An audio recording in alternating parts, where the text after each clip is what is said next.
Good morning all of you. आप सभी के लिए एक इम्पोर्टेंट वीडियो आने वाला है जिसमें कि मैं 5 सीक्रेट मतलब टिप्स बताऊंगा। अगर आप उसको फॉलो करते हैं तो आपका जितना भी जो भी सब्जेक्ट में आप जितना भी नंबर लाते हैं उसमें जो 5 से 10 नंबर जो है पूरा बढ़ने का पूरा गारंटी है, ठीक है। और मैं अंत में ये प्रूफ भी दूंगा कि ये बात फॉलो करने से नंबर बढ़ता है या नहीं, ठीक है। क्योंकि किसी भी चीज़ को बताने से पहले आपके पास उसका प्रूफ भी होना चाहिए। तो चलिए ज़्यादा लेट नहीं करेंगे हम लोग। आप देख लीजिए थंबनेल में लिखा हुआ डोंट मिस 5 सीक्रेट्स, ठीक है। बिहार बोर्ड के एग्जाम जो भी 10th में और 12th में है, दोनों क्लास के लिए आप या तो 10th में है या तो 12th में, दोनों के लिए ये बात लागू होता है, ठीक है। चलिए ये हमारा 10 सीक्रेट फॉर बिहार बोर्ड 2025, ठीक है। 2025 का एग्जाम जो भी दे रहा है जितना भी विद्यार्थी है, और ये सिर्फ 2025 के लिए नहीं, जो भी स्टूडेंट है जो आने वाला भविष्य में जो भी एग्जाम देगा उसके लिए भी है, ठीक है। तो चलिए स्टार्ट करते हैं हम लोग। आप सभी को पता है कि हम लोग जो एग्जाम देने वाले हैं वो ऑब्जेक्टिव से एग्जाम होता है, जिसको MCQ बोलते हैं, मल्टीपल चॉइस क्वेश्चन होते हैं। इसमें 4 ऑप्शन होता है, ठीक है। A होता है, B होता है, C होता है, उसके बाद D होता है। इसमें क्या करना है, आप सभी को तो पता है कि इसमें जो ऑब्जेक्टिव का जो कॉपी चेक होता है वो तो मशीन पे होता है, ठीक है। लेकिन 2 बार, मतलब एक तो जो टीचर होता है कॉपी चेक करने वाला होता है, ठीक, और एक द्वारा मतलब दूसरा मशीन के द्वारा कॉपी चेक होता है। तो जो भी आप ऑब्जेक्टिव बनाते हैं उसको क्या करना है, आपको नंबर वाइज, मतलब अगर ज़्यादा से ज़्यादा कोशिश करना है कि आपको सीरियल नंबर से सब सवाल बना लेना है। सीरियल नंबर मतलब जैसे अगर 100 सवाल है तो आपको 50 सवाल उसमें बनाना होता है, ठीक है। तो आपको पूरा कोशिश करना है, ज़्यादा से ज़्यादा कोशिश होना चाहिए कि आप सीरियल नंबर से बनाएं, ठीक है। ये मतलब बेहतरीन विद्यार्थी का एक जो टॉपर विद्यार्थी होता है उसका ये फेवरेट चॉइस होता है कि वो एकदम सीरियल नंबर से क्वेश्चन को सॉल्व करे। अगर आप सीरियल नंबर से क्वेश्चन को सॉल्व करते हैं, आप मान लीजिए जो आपका सब्जेक्टिव कॉपी चेक करने वाला अगर उसको पता चला है कि सीरियल नंबर से विद्यार्थी बनाया है, तो वो उसको पता चल गया होगा कि ये विद्यार्थी बहुत अच्छा लेवल में तैयारी किया, ठीक है। तो वहाँ पर आपका सब्जेक्टिव में भी ज़्यादा नंबर आने का चांस होता है। इसलिए ये बात को भूलना नहीं है कि जब भी आप ऑब्जेक्टिव को बनाएंगे तो आपको क्या करना है, पूरा सीरियल नंबर से 1 2 3 4 ज़्यादा कोशिश करना है सीरियल। अगर नहीं हो पा रहा है तो कोई दिक्कत नहीं है, ठीक है। उसको आपको क्या करना है, ज़्यादा ये मतलब मान के चलना है कि हमसे जो है सीरियल नंबर से हो जाए, ठीक है। इतना आपको फॉलो करना है ये बात को। ये है बिहार बोर्ड क्लास 10th और 12th दोनों के लिए, ठीक है। ये बात को आपको क्या करना है, फॉलो करना है। ये हो गया ऑब्जेक्टिव के लिए। उसके बाद क्या होता है हमारा, मान लीजिए हिंदी, जिस भी स्टूडेंट का हिंदी सब्जेक्ट है या किसी का संस्कृत का सब्जेक्ट है, उसमें किस हिसाब से बनाना होता है ये देख लीजिए। पूरा हर एक बात को आपको ध्यान से समझना है। जैसे मान लीजिए हिंदी में हमें बोल दिया निबंध लिखने के लिए, ठीक है। आपको कॉपी दिया रहेगा बिहार बोर्ड का, इस तरह से कॉपी आएगा अगर, तो इसमें क्या होता है, फ्रंट पेज होता है। मान लीजिए ये फ्रंट वाला पेज है। फ्रंट पेज का कहने का मतलब हो गया सबसे ऊपर वाला जो हिस्सा होता है, ठीक है। जैसे मान लीजिए ये आपका बिहार बोर्ड का जो कॉपी दिया, ठीक है, ये आपका मान लीजिए फ्रंट पेज वाला कॉपी है, जहाँ की आपका बिहार बोर्ड का लोगो रहेगा, उसके नीचे में नाम, जो भी रोल नंबर वो सब रहता है। तो आपको कभी भी जो फ्रंट पेज के नीचे में जो जगह बच जाता है, स्पेस जो बच जाता है, उसमें आपको कभी भी क्वेश्चन आंसर कभी भी नहीं लिखना है, ठीक है। नहीं क्वेश्चन लिखना है, नहीं उसका आंसर लिखना है। और इसका ये मान लीजिए फ्रंट पेज है, उसके बैक में जो होता है, बहुत विद्यार्थी यहाँ पर भी कुछ कुछ क्वेश्चन का सॉल्यूशन कर देते हैं, ठीक है। तो वो फ्रंट पेज जो है वो वहाँ पर कॉपी में नहीं रहता, वो फ्रंट पेज जो है बिहार बोर्ड निकाल लेता है और वो अपना मतलब क्या बोलते हैं, जांच करने के लिए या उसका बायोडाटा जानने के लिए वो फ्रंट पेज निकाल के अपना काम करते हैं। तो आपको जब भी स्टार्ट कीजिएगा कॉपी लिखना, तो वो क्या करना है, फ्रंट पेज को छोड़कर, मतलब ये आपका पहला पेज रहेगा, इस पहला पेज को आपको छोड़ देना है, क्योंकि ये तो बिहार बोर्ड का है, ठीक है, लोगो है, उसमें टोटल बायोडाटा है आपका। इधर नीचे में स्पेस रहेगा, वहाँ भी कुछ नहीं करना है। और इसका जो बैक साइड रहेगा, फ्रंट के पीछे जो बैक इसका जो है, इसमें भी आपको कुछ नहीं करना होता है, क्योंकि ये पेज तो आपको ऐसे काट के निकाल लेता है, ठीक है। ये चले गया आराम से ऑफिस, चले गया जमा होने के लिए। बाकी जो आपका उसके बाद जो पेज बचेगा उसमें आपको लिखना होता है, ठीक है। तो बहुत विद्यार्थी का ये कंप्लेन भी होता है कि पहला पेज में जो हम 5 से 10 नंबर का क्वेश्चन बना लिए, मेरा नंबर नहीं आया। तो उसका रीजन यही है कि फ्रंट पेज वाला जो भी पेज होता है वो बिहार बोर्ड में जांच के लिए नहीं जाता है, वो क्या होता है, ऑफिस के लिए निकल जाता है। तो आपको यह ध्यान रखना है कि फ्रंट पेज में कुछ नहीं लिखना होता है, ठीक है। चलिए अब आते हैं सवाल पर। मान लीजिए कि आपको हिंदी में जो है निबंध लिखने के लिए दे दिया। क्या लिखने के दे दिया, निबंध लिखने के लिए, किसी भी चीज़ पर निबंध लिखने के लिए। और होता क्या है कि आपको ये कॉपी में 4 साइड करना होता है। आप सभी को पता होगा, ये सभी बात तो बहुत पुरानी हो चुकी है कि 4 साइड होता है, जिसमें कि आपको ये वाला और ये दोनों साइड को छोड़कर बनाना पड़ता है, ठीक है ना। मतलब दोनों साइड जो है, ये दोनों को क्या करना है, हम लोग को दोनों हटा के, मतलब इस साइड में कुछ नहीं लिखना है, इस साइड में कुछ, सिर्फ बीच में लिखना होता है। तो हमको अगर बोला गया कि हमें प्रदूषण पर जो है निबंध लिखना है, ठीक है, प्रदूषण पर निबंध लिखना है, तो ऊपर में जो सबसे बड़ा जो गैपिंग वाला जो लाइन होता है ना, उसको अंडरलाइन कर देंगे। जो भी मतलब जो भी टॉपिक पर आपको प्रदूषण पर जैसे लिखना है, तो प्रदूषण को हेडलाइट कर देंगे, यहाँ पर हेडलाइन में दे दिए, उसके बाद हेडलाइन में लिखने के बाद अंडरलाइन कर देना है इसको कि इसी के बारे में हमको लिखना है। अब यहाँ से स्टार्ट क्या करेंगे, और देख लीजिए आपके पास 2 कलम होना चाहिए, एक ब्लैक और एक ब्लू। अगर आप ब्लू कलम से लिखते हैं आंसर में तो ब्लैक कलम से क्या करना है, हाईलाइट करना है। अगर आप ब्लैक कलम से लिखते हैं तो ब्लू कलम से हाईलाइट करना है, ठीक है। 2 कलम आपके पास होना चाहिए। अब मान लीजिए हमको प्रदूषण के बारे में लिखना है, प्रदूषण का मान लीजिए हमको प्रदूषण का अर्थ समझाना है, ठीक है। तो प्रदूषण का अर्थ लिख दिए, ठीक। यहाँ पर इसको दे दिए हम लोग हेडलाइन में। अब इसके बारे में हमको नीचे में यहाँ पर लिख देना है, ठीक है।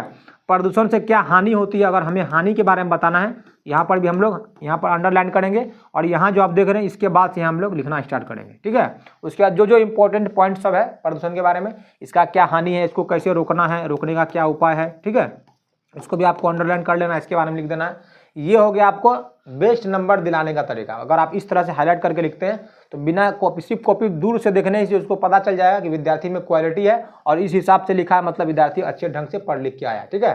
तो आपका ज़्यादा से ज़्यादा नंबर इसमें मिल सकता है। अगर मान लीजिए कोई भी लेख में 5 नंबर दिया तो पूरा उम्मीद है कि 4 से 5 आपको मिल ही जाए, क्योंकि हिंदी में आपको पता है कितना भी आप लिखिएगा हिंदी में आपको ज़्यादा नंबर मिलने वाला नहीं, क्योंकि हिंदी बहुत शुद्ध लिखा जाता है, लेकिन बच्चों को उतना शुद्ध आता नहीं है। इसलिए जो है 80 से 90 नंबर जो है बहुत मिनिमम बच्चा ऐसा जो 80 से 90 कर पाएगा। अगर आप इस हिसाब से लिखते हैं तो आपका 80-90 आ सकता है, लेकिन बहुत रेयर केस होता है, 5% ऐसा विद्यार्थी जिसका 90 आता होगा, बाकी 70-80 में आपका काम खत्म हो जाएगा, ठीक है। तो हिंदी के लिए ये हो गया। अगर मान लीजिए कोई सवाल पूछ दिया आपसे हिंदी का, मान लीजिए गोदली से या कोई इंपॉर्टेंट सवाल पूछ दिया किसी व्यक्ति के बारे में, किसका व्यक्तित्व का वर्णन करें, जैसे आपको बोल दिया क्या हिंदी में, मान लीजिए कोई एक सवाल 10th क्लास का कुछ सवाल उठा लिए, प्रेमचंद के बारे में ही लिख देना, ठीक है। प्रेमचंद कौन था, एक सवाल मान लीजिए था, ठीक है। ये क्वेश्चन आपका मान लीजिए सवाल पूछा गया था, प्रेमचंद कौन था, ठीक है। तो यहाँ जो हम लोग उत्तर लिखेंगे तो ये जो हमारा चौथाई छोड़ा रहेगा इसके अंदर होना चाहिए नंबर, क्वेश्चन नंबर यहाँ दे देना है। यहाँ एक लाइन छोड़ने के बाद यहाँ उत्तर लिख देना है। इसके बारे में क्वेश्चन हमको नहीं लिखना होता, ठीक है। क्वेश्चन का नंबर दे दीजिए, कौन सा खंड से है, खंड और जो भी आता है खंड ऊपर में दे दीजिए। अब इसका जो जवाब लिखना है प्रेमचंद के बारे में, तो प्रेमचंद जहाँ पर भी लिखना है आपको, प्रेमचंद को जहाँ भी लिखेंगे वहाँ अंडरलाइन होना चाहिए, ठीक है। आप प्रेमचंद के बारे में लिखेंगे, उसका जन्म कब हुआ उसके बारे में लिख देंगे, उसका मृत्यु कब हुआ उसके बारे में लिख देंगे, और उन्होंने कौन कौन सा बुक जो लिखा है उसके बारे में लिख देंगे, और उसके बाद 1-2 लाइन उसके बारे में लिख देते हैं, ठीक है। और जहाँ भी मेन इंपॉर्टेंट बात, मान लीजिए हमें जो है कोई ऐसा सवाल आया कि हमें कुछ आदमी का नाम को हाईलाइट करना है, कि मान लीजिए जो कासू के बारे में बताया है कि कासू का जो है व्यक्तित्व के बारे में वर्णन करना, ठीक है। तो यहाँ से हम उसका जवाब लिख रहे हैं कासू के बारे में, तो जहाँ पर भी कुछ हमको इंपॉर्टेंट है, मान लीजिए कासू का पिता का नाम आ गया तो पिता के नाम में यहाँ पर अंडरलाइन कर देना कि उसका पिता एक, मतलब क्या बोलते हैं, उसका जो मेन चीज़ हमको दर्शाना है उसका पिता का नाम ये है।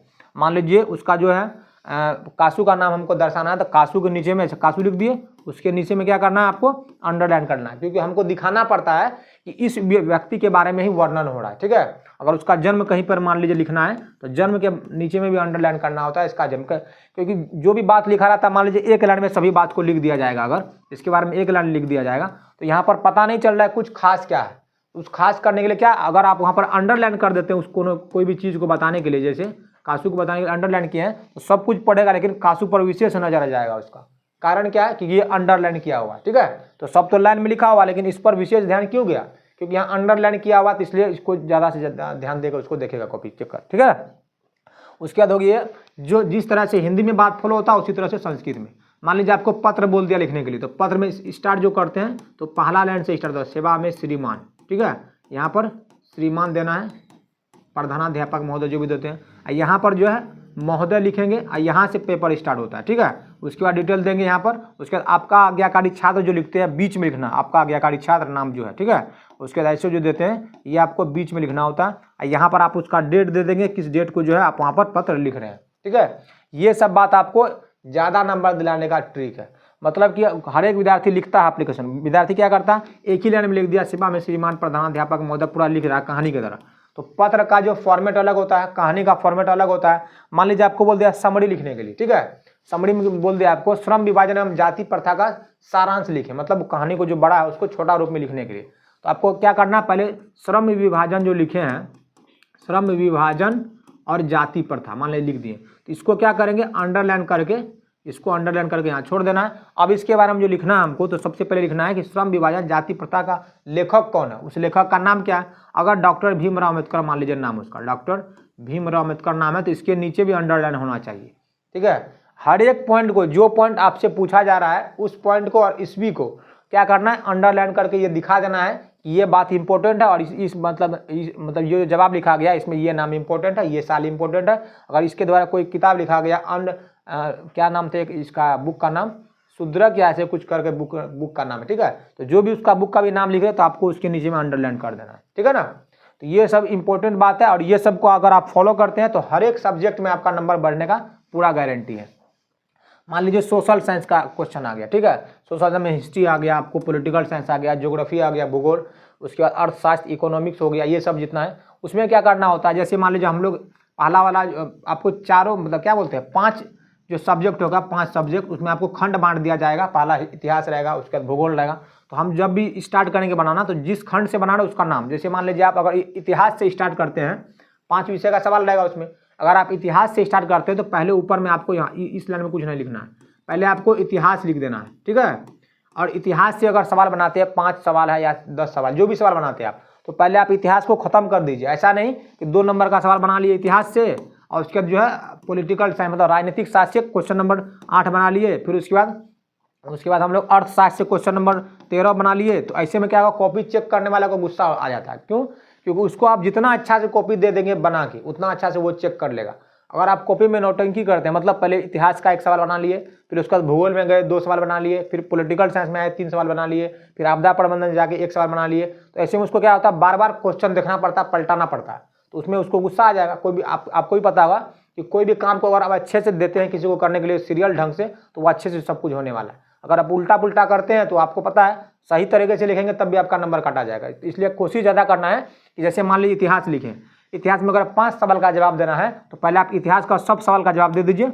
उसके अगला जो है पॉलिटिकल साइंस राजनीतिक शास्त्र होगा, तो दूसरा पेज से जो है राजनीतिक शास्त्र से स्टार्ट कीजिए, इसका भी जवाब जो देना है आराम से क्वेश्चन नंबर लिखते जाइए, उसका जवाब देते जाइए। उसके बाद जो भूगोल देना है, मतलब कहने का ये है कि सीरियल ढंग से होना चाहिए। अगर आप इतिहास स्टार्ट किए तो इतिहास का जवाब दे दीजिए, नागरिक शास्त्र स्टार्ट किए उसका दे दीजिए, भूगोल की उसका दे दीजिए। मतलब जितना अच्छा से आप करके दीजिएगा उतना बेस्ट रहेगा, ठीक है। और ये भी कोशिश करना सब्जेक्टिव टाइम में बनाने के टाइम में ये भी ध्यान रखना है कि आपको पूरा सीरियल ढंग से आना चाहिए। अगर आप अच्छे से पढ़े होंगे तो आपको टोटल सवाल आएगा। अगर टोटल सवाल आएगा तो क्वेश्चन नंबर भूगोल का बनाना है तो क्वेश्चन नंबर 1 का जवाब दिए, कोशिश फिर कीजिएगा क्वेश्चन नंबर 2 का भी जवाब हो जाए, क्वेश्चन नंबर 3 का भी जवाब हो जाए, क्वेश्चन नंबर 4 का भी जवाब हो जाए। तो ऐसे में क्या है, ऐसे में लग जाता है कि विद्यार्थी पूरे ढंग से अच्छे से पूरे किताब को पढ़ के आया है और उसके पास अच्छा जानकारी है। और इसके बीच में अगर थोड़ा सा मिस्टेक भी कर देते हैं आप, जवाब लिखने में थोड़ा सा मिस्टेक भी होता है, लेकिन आपका ये लिखने का फॉर्मेट आपके बारे में बता देगा कि आप विद्यार्थी बहुत अच्छा है, थोड़ा सा मिस्टेक को भी वो इग्नोर कर देगा, ठीक है। इग्नोर करने का मतलब कि अगर कहीं कहीं मिस्टेक भी हुआ है तो आपको वहाँ से इग्नोर करके आपका नंबर जो वहाँ पर पूरा पूरा मिल जाएगा, ठीक है। तो एसएसटी में इसी बात को ध्यान रखना है। और जहाँ भी एसएसटी में किसी चीज़ के बारे में इंपॉर्टेंट बात बताना है, जैसे मान लीजिए हमें भारत छोड़ो आंदोलन के बारे में बताना है, कुछ उसके बारे में महात्मा गांधी के बारे में कोई बताना है, तो भारत छोड़ो आंदोलन मान लीजिए 8 अगस्त को हुआ, ठीक है, 8 अगस्त 1942 को हुआ था। तो इसको भी हेडलाइन में रखना है, ठीक है, हाईलाइट में रखना है कि जब भी भारत छोड़ो आंदोलन के बारे में चर्चा करेंगे हम लोग तो उसको जो भी ईस्वी को हुआ था और जो उसमें महात्मा गांधी जो इसमें मेन रोल निभाया है, ठीक है, भारत छोड़ो आंदोलन में, तो ये दोनों बात को जो है हेडलाइन में रखना है। मतलब अंडरलाइन, इसका जहां भी नाम आएगा महात्मा गांधी या जहां भी इसका डेट आएगा उसको अंडरलाइन करके लिख देना, ठीक है। जैसे मान लीजिए हमें बोलेगा नगर निगम का कार्य का वर्णन करें, तो नगर निगम जहां भी लिखा रहेगा, नगर निगम के बारे में जहां भी बोलेंगे तो उसमें अंडरलाइन करके रखना है कि जो भी बात को वहाँ सवाल में पूछा जाएगा उस बात को अगर हम लोग जवाब में लिखेंगे तो उस बात को अंडरलाइन करके लिख देना है, ठीक है, ताकि उस पर नजर होना चाहिए कि हम इस सवाल का जवाब दे रहे हैं। आया बात समझ में। नेक्स्ट आते हैं हम लोग, अगला है हमारा साइंस में। इसमें आपको पता है 3 सब्जेक्ट आता है, फिजिक्स, केमिस्ट्री, बायोलॉजी, ठीक है ना, तीनों सब्जेक्ट में अलग अलग है। आपका इसमें मान लीजिए पहले फिजिक्स में देना है तो ज़्यादा से ज़्यादा कोशिश करना, अगर आप फिजिक्स में किसी भी फॉर्मूला का यूज किए हैं, ठीक है, किसी भी चित्र का मतलब यूज किए, कोई भी ड्रॉ किए हैं, चित्र का यूज किए, तो जब भी चित्र को बनाएंगे तो रेड से पेंसिल से बनाना है। दिमाग में हमेशा नोट करके रख लेना है अपने लाइफ टाइम कि जब भी कोई भी चीज़ को फिजिक्स में हो या बायोलॉजी में हो, ठीक है, जब भी किसी भी फिगर को आप बनाते हैं तो आपका पेंसिल से वो फिगर बनना चाहिए, ठीक है। बाकी और किसी भी कलर का यूज नहीं होना चाहिए, ना ही पेन का और ना ही कोई कलरफुल कोई पेंसिल का यूज होना चाहिए, सिर्फ पेंसिल से बनता है जब भी फिगर बनाना है, ठीक है ना। ये हो गया आपको फिजिक्स और केमिस्ट्री का। और जब भी कोई फार्मूला यूज हुआ है, अगर किसी सवाल को आप सॉल्यूशन करते हैं फिजिक्स में हो जाए या कोई भी चीज़ में, आप उस फार्मूला को साइड में लिख दीजिए, ठीक है। जो भी मान लीजिए अगर फार्मूला यूज हुआ है F = R/2, ये फार्मूला यूज हुआ कहीं पर, तो उसको साइड में लिख दीजिए। इससे पता चलता है कि आप में क्वालिटी है और आपने इस चीज़ का यूज करके उसका सॉल्यूशन किया है, ठीक है। ये सब बात आपको मैं बार बार बोल रहा हूँ, ये सब बात आपको ज़्यादा नंबर दिलाएगा। ठीक है, जैसे मान लीजिए एक आता है आपको H2O + O, ये आपका रिएक्शन हो गया, क्या बना H2O बना। ठीक है, तो यहाँ पर जो हम लोग जो लिख रहे हैं तो इसका लिखने का फॉर्मेट जो है अगर दे देते हैं तो बहुत अच्छा रहेगा। यहाँ पर क्या करना है, यहाँ पर दे देंगे हम लोग ये क्या बोलते हैं इसको, रासायनिक समीकरण। ठीक है ना, रासायनिक समीकरण।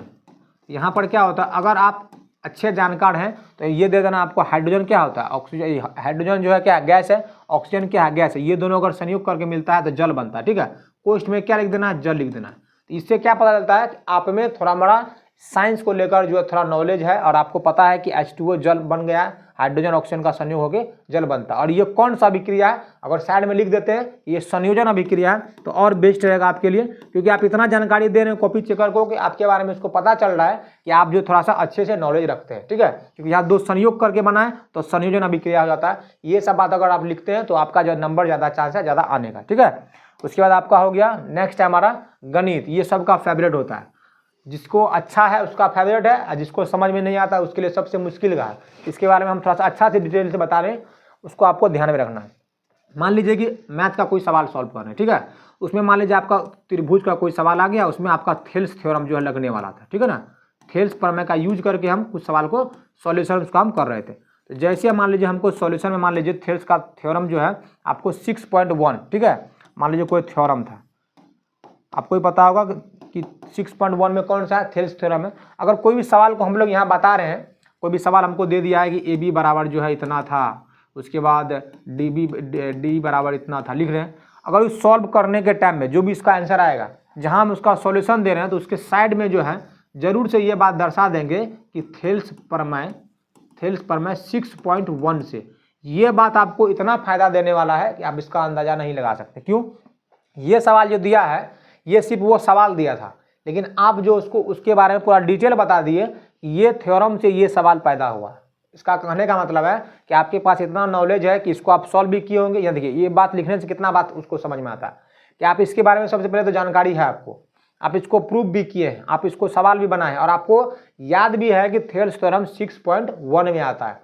तो ये सवाल चेक करने के लिए वो नहीं बैठेगा, और आगे जो है आपका जो आगे का क्वेश्चन आने वाला है मैथ का जो चेक करेगा, तो ये बात आपको बता चुका है उसको कि आप में अच्छा नॉलेज है, तो आप डायरेक्ट आपके आंसर पर नहीं जाएगा, आपका बस थोड़ा सा देख लेगा क्या किस तरह से बना है और बहुत बेस्ट नंबर वो दे देगा। ठीक है, जैसे मान लीजिए कोई सवाल हम लोग बनाते हैं, जैसे मान लीजिए P बराबर आपको दे दिया 3 दे दिया, B बराबर दे दिया 4 और H बराबर हमको मान लिया पूछ दिया निकालना है। ठीक है, तो हम लोग जो भी चीज़ यूज करते हैं, अगर यहाँ पर क्वेश्चन में दे देंगे H² बराबर P² प्लस B², यहाँ पर पाइथागोरस प्रमेय दे दिया अगर, तो वो जान गया कि ये विद्यार्थी जब इसको सॉल्व करेगा, जो भी आंसर आएगा, आंसर देखने के लिए वो बैठा नहीं रहेगा, आपके बारे में पता चल गई वो पाइथागोरस प्रमेय लिखा है। इसका मतलब ये विद्यार्थी को पता है कि ये जो है पाइथागोरस प्रमेय से आता है, इतना नॉलेज है उसके पास, तो आराम से वो निकाल लेगा। ठीक है ना, और आप डायरेक्ट भी यहाँ पर लिख देते हैं 5, यहाँ पर ये बात लिख देते हैं ये, और यहाँ पर सॉल्व नहीं करते, सॉल्व करके इस फॉर्मूला पर नहीं निकालते हैं, लेकिन ये लिख देते हैं, ये लिख देते हैं। अगर डायरेक्ट यहाँ 5 लिख देते हैं तो उसको पता है कि विद्यार्थी को पता है ये फॉर्मूला लग रहा है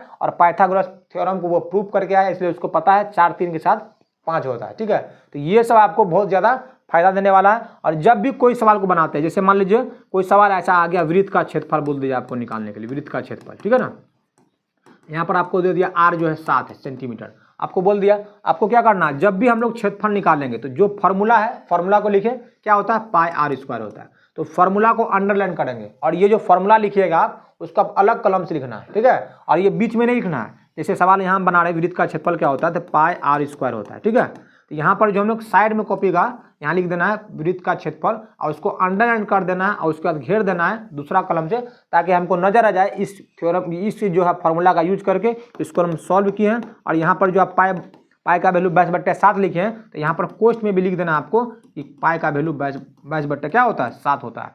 इतना चीज़ अगर आप करते जाते हैं कॉपी में, तो आप हमेशा याद रखिएगा, अगर आप 80 नंबर लाए हैं मैथ में तो आपको 10 नंबर एक्स्ट्रा वहाँ पर आ जाएगा। ठीक है, कोई अगर साइंस में जो है 50 नंबर लाया है तो उसका 60 हो जाएगा, क्योंकि 20 तो वहाँ पर प्रैक्टिकल मिलता है।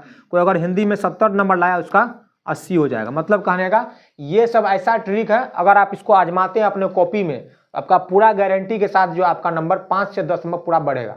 और ये विद्यार्थी, ये सब चीज़ जो कोई टीचर आपको ऐसे नहीं बताया, क्योंकि ये सब अंदर का बात है। अब बहुत विद्यार्थी क्या बोलेंगे कि आप जो इतना डायलॉग दिए हैं या ऐसा बात बोले हैं, आपके पास भी पहले कोई प्रूफ होगा, या ऐसा कोई बच्चा है कि आपको ऐसा बोले हैं वो नंबर लाया है तो उसका भी प्रूफ होता है। मैं जो इतना कुछ बताया हूँ तो मैं अपने मन से आके नहीं बता दिया, ठीक है। पहले इसका एक्सपीरियंस मैं खुद किया हूँ, और मैं आज जो आने वाला इससे पहले वाला जो विद्यार्थी था जो नंबर लाया उसका मैं प्रूफ देने वाला हूँ। ये सब करके ये इतना नंबर लाया है, और आगे जो भविष्य में एग्जाम होने वाला उसमें भी आएगा, ठीक है। तो पहला प्रूफ है आपके सामने, ठीक है। थोड़ा सा देख लीजिए यहाँ पर, इसका नाम है नेहाल नाम है, ठीक है। टोटल ऑब्टेन नंबर मार्क्स देख लीजिए 430 है, ये आपको 500 में लाया था, ठीक है। टोटल 500 नंबर में 427 नंबर लाया विद्यार्थी। ये कौन सा क्लास का है, साधन क्लासेस से ही पढ़ा था, और क्लास 10th का स्टूडेंट है। यहाँ पर देखिए थोड़ा सा मिस्टेक हो गया, 426 हो गया था, यहाँ से 427 था, ठीक है। ये आप आराम से इसका अगर बोलिएगा हमको तो रोल नंबर भी इसका दे देंगे, आप खुद से चेक भी कर सकते हैं। ये हमारा स्टूडेंट है नेहाल, ठीक है। ये जो पिछली बार जो है 2024 का स्टूडेंट है, ये 2023 का स्टूडेंट, 2023 का स्टूडेंट है, और ये टोटल आपको 500 में 423 लाया है, ठीक है ना। आया बात समझ में, 2024 का है, ये आपको 500 कितना लाया, 500 में 427। ये अपना विद्यार्थी है, जितना बात हम बोले थे उसको उतना बात को फॉलो किया, इसका इतना नंबर आया, ठीक है। चलिए नेक्स्ट देखते हैं, और प्रूफ है हमारे पास मेहर शेख है एक, इसका भी आपको 408 है, ये टोटल 500 में है, और ये भी आपका 10th क्लास का विद्यार्थी है। यहाँ भी देख सकते हैं ये भी साधन क्लासेस से पढ़ी हुई लड़की थी, और इस बार ये 12th का एग्जाम दे रही है, और इसमें भी ये पूरा टारगेट में है 400 प्लस 450 तक लाने का टारगेट में है। देखिए क्या होता है, अब ऊपर वाला के हाथ में है।